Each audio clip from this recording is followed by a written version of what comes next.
Well, guys, it's another Friday night, and welcome to the Isiah Factor Uncensored. I'm Isiah Carey, and we have a wonderful show for you. Remember, it's Payday Friday, so call Mom and them and tell them to put it on Fox 26. We have a wonderful show planned for you. Also, we have some great topics and wonderful guests. But we're going to begin with some of the top stories around our country, and we go to my backyard, to my home state of Louisiana, and that's where tragedy out of my home state tops the news. It was also a city I once lived in for a year in Lafayette, Louisiana. Another pistol-packing nut gets a gun and cuts short lives. The shooter, 59-year-old Joe Hauser of Alabama, bought his pistol at a pawn shop, walked into the Grand 16 movie theater and opened fire. He killed at least 2 people and himself. The controversial Houston Equal Rights Ordinance, or HERO, is now suspended. The Texas Supreme Court ruled Friday the city must either repeal it or let voters decide on it in November. The HERO ordinance, aimed at protecting gay and transgender people from discrimination in employment and public places, became controversial because it also allowed transgender individuals to use either men's or women's restrooms. Former Governor Rick Perry of Texas, who is seeking the Republican nomination for president, received some good news regarding his legal problems. An appeals court dropped one of the 2 felony charges he's facing. Perry was indicted last summer for abuse of power and coercion of a public servant. He was accused of trying to make an elected official step down after being charged with drunken driving. And finally, in our top story is a story that I broke right here in the city of Houston, and what we've all been talking about, Sandra Bland. The medical examiner released her autopsy saying she died from suicide, a hanging. Jail records also show Bland admitted to taking her own life after losing a child during pregnancy. And DPS released a controversial arrest video of Bland's encounter with a state trooper. You've seen the video, so the question is, in this case, who went too far? Joining us live now on the Isiah Factor Uncensored this Friday night is Houston attorney Jolanda Jones, along with Fort Bend County Sheriff Troy Nehls. Now, you guys have had a chance to examine the Sandra Bland case. What's your opinion? Is it suicide or is it murder? I don't believe it's suicide. Why not? Unless their jail is different than others that I've seen, they don't have trash cans in there, they don't have plastic in there, and I just don't believe it. Very many times I've seen cover-ups. I mean, it sounds like conspiracy theory, but it's really not. I've been able to prove officers lie all the time on the stand.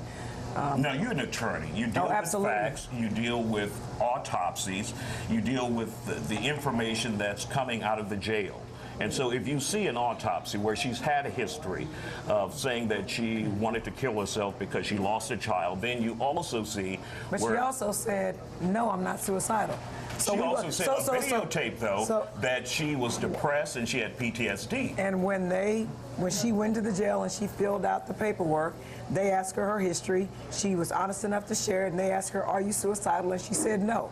So I'm trying to figure out why people are going and selectively choosing what they choose to believe. That's the first thing that... Before you jump me, let's go to Sheriff Nehls here.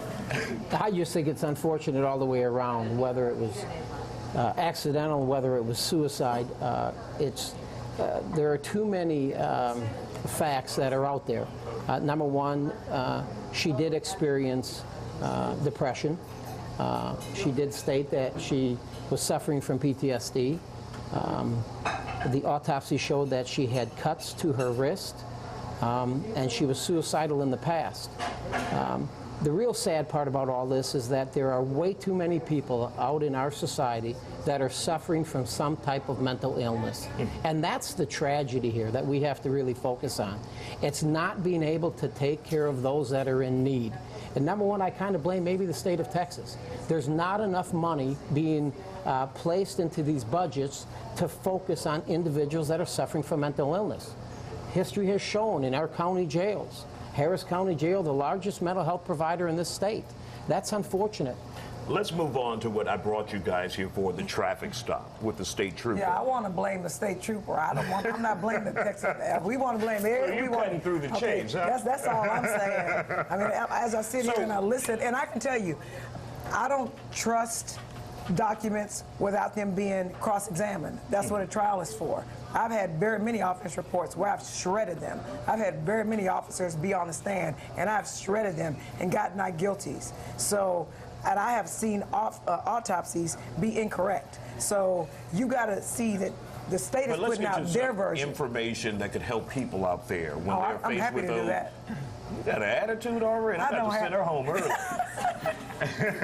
But let's deal with the issue with individuals who are faced with a traffic stop like we saw out there. How do you handle that?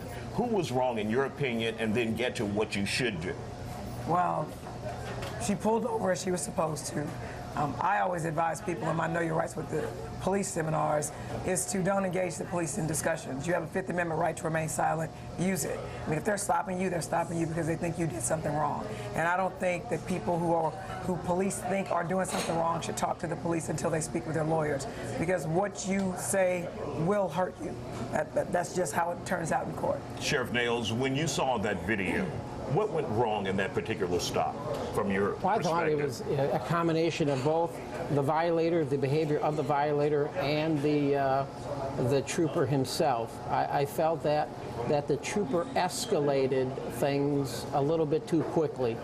Even though he had a legal right to have her exit the vehicle, I just felt that it was too short. I think that he should have maybe had more engagement with Miss Sandra, but it didn't happen.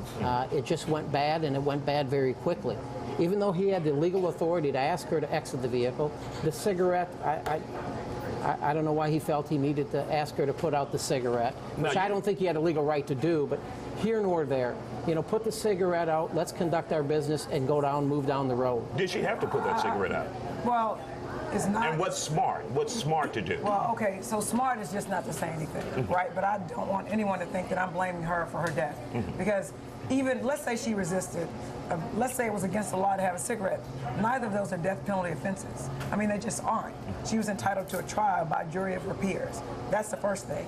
The second thing is I believe he had absolutely a right to pull her over if she didn't signal when she changed lanes, but I do not believe he had a right to order out there. There was no safety involved. He did not like her attitude, and he wanted to control her. Now, the real quick, Sheriff, Court, for the issue, for those who say there is a serious problem in this country of driving while black, how do you deal with that? I don't believe that was the issue here. But No. But I'm saying in reality, though, Sheriff, there is an issue out there when you're an African American and you're stopped by someone of your other race, then you have some issues. You end up, in some cases, shot and killed. So how do we deal with that? Well, I'll let you know what I deal with as the sheriff in Fort Bend County, serving a population of almost 700,000 people.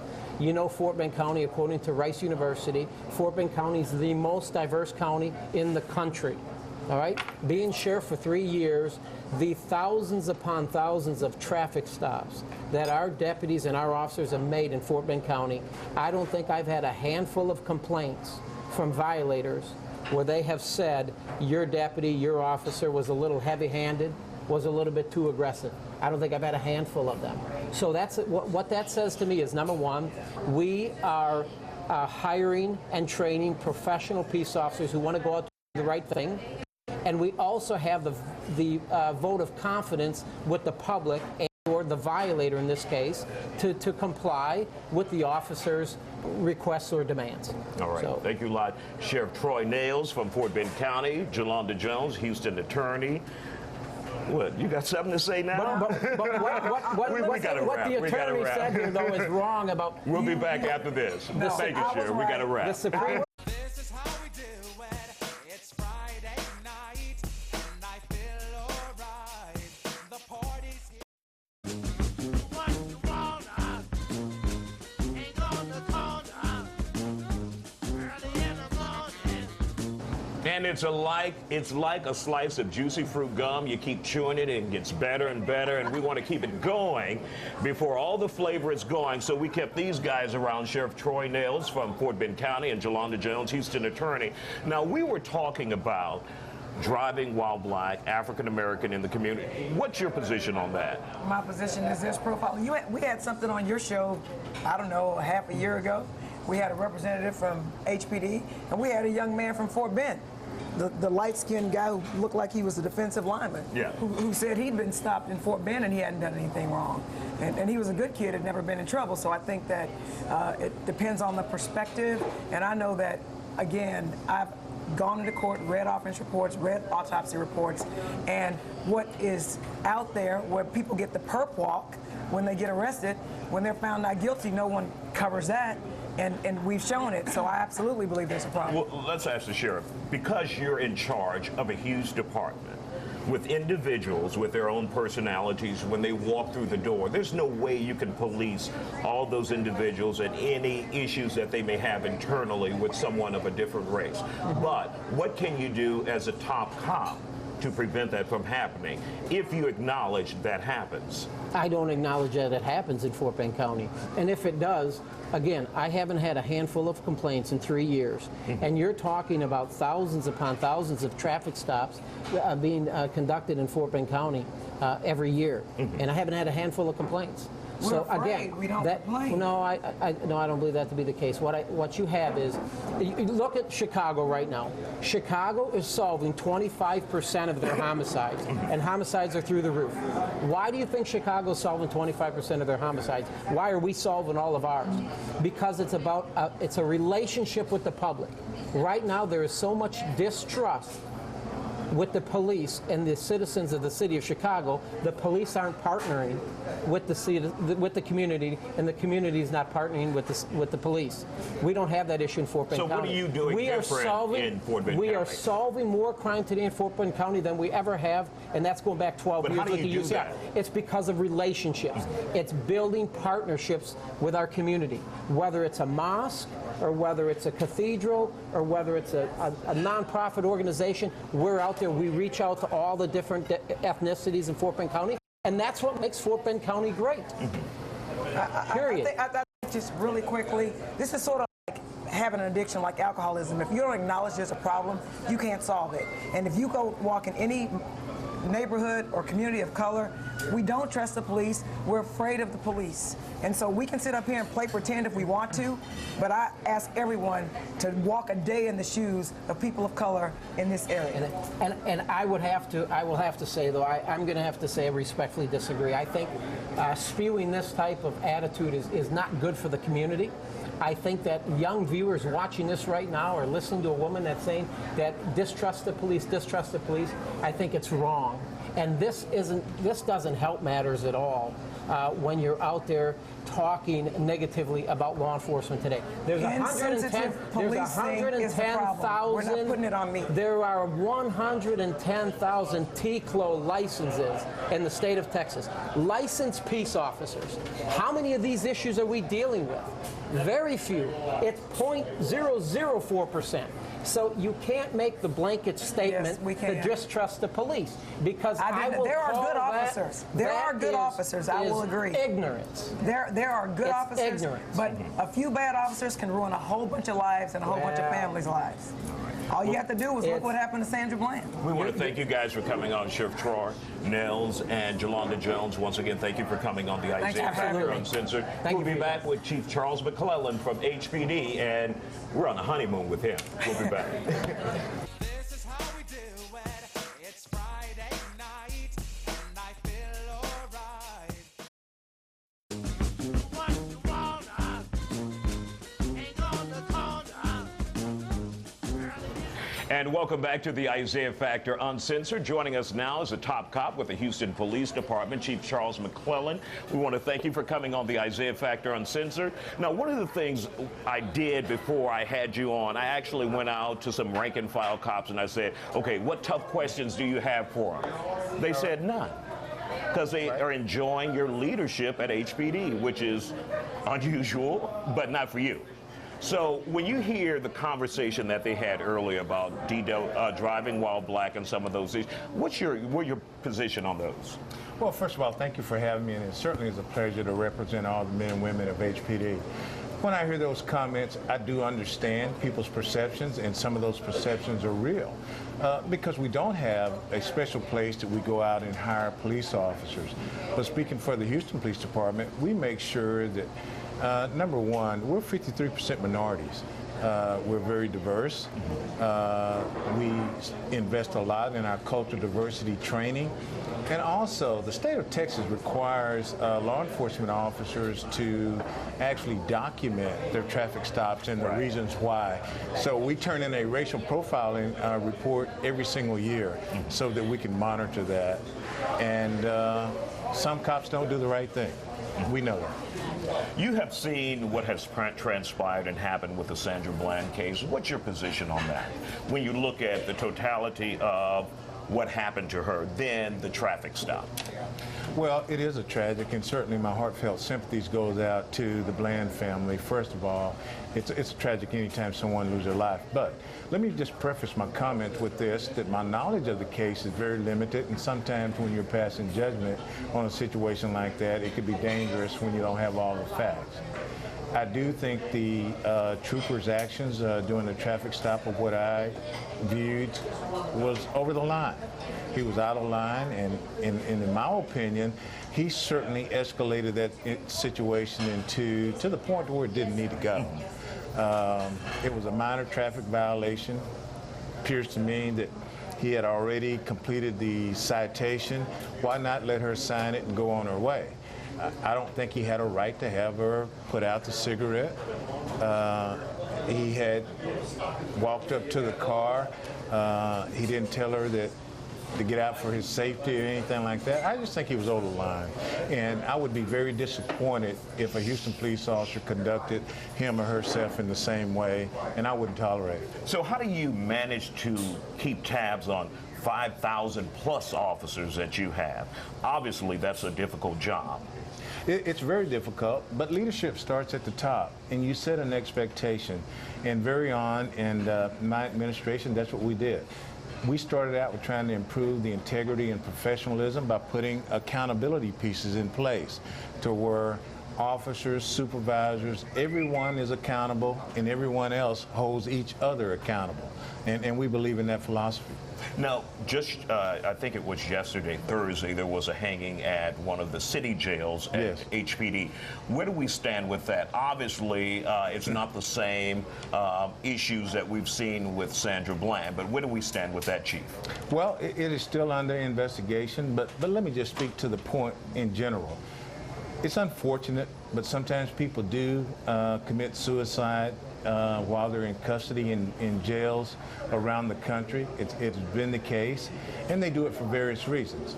And if you look at the profile of folks that do commit suicide, normally it's sometimes, most of the time, it's the first time being arrested for some minor offenses.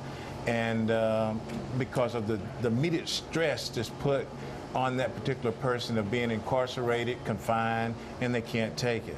It's very unfortunate, and you've got to make sure that your jail staff is properly trained and they're doing all of their checks that they're supposed to do. One of the things that will help keep police officers, deputies, constables, troopers in line, the body camera. That's something Yes. that you have wanted at HPD. Where do we stand with getting that? And if there is any resistance out there in city government, where are you facing it? Well, no. As you recall, I called for body cams in the Houston Police Department 2 years ago, and we have currently had over 100 body cams for the past 2 years. We're actually instituting a new and improved version of body cameras, and we will start to roll out those cameras sometimes this fall. And at some point, every uniformed officer in the Houston Police Department will have a body camera. We're going to buy about 3,600. We expect full implementation in the next 12 to 18 months. And the union, the rank and file understand. And they actually look at this as something that will alleviate frivolous complaints against them. All right. Chief, unfortunately, we didn't get a chance to fight. Maybe next time. Okay. We want to thank you for All coming right. on the Isiah Factor Uncensored. We'll be back with Laura Reynolds after this break. This is how we do it. It's Friday night, and I feel alright. The party's here on the. What you want, ain't gonna call, early in the morning. Here, I'll hold it like And this. welcome back to the Isiah Factor Uncensored. Joining us now is Laura Reynolds from Sports Radio 610. We want to thank you for coming by. You're having Absolutely. a tough time. I told you, don't use Apple products. Only Android. I'm so but let's get to sorry. the hot topics. Well, I wanted to tell you about Hulk Hogan. I don't know if you heard about this. Yeah, you did hear about this. Yes. All right, so what happened is the National Enquirer got a hold of a sex tape of Hulk Hogan from 8 years ago. And on that sex tape, he uses the N-word several times. Now, Hulk has come out and he said, this is not representative of who I am. And he says that he quit. But actually, WWE actually fired him. So you've got those two Was stories my going. hero, now he's a zero. Well, you know what, though? You've got people like Dennis Rodman, George Foreman. They're coming out and saying, this is not the Hulk we know. This is not the Hulk we love. We don't believe it. And, you know, you need to get past this. So, talking about two sisters who attended an Atlanta Braves game. In front of them was a husband and wife. They noticed that the wife was sexting, and it wasn't to her husband. So they slipped him a note as they were walking out and said, you know, you might want to check your wife's phone. And so if he did, well, he's going to find out that, you know what, she's not quite as faithful as he may have thought. Busted. Cheating. Yeah, exactly. Laura, we're out of time. We want to thank you for coming by. We'll see you back here again next week. Absolutely. Same spot, You Ragin bet. Cajun. Thank you, guys. Have a great one. That's it for the Isiah Factor Uncensored. Have a good night.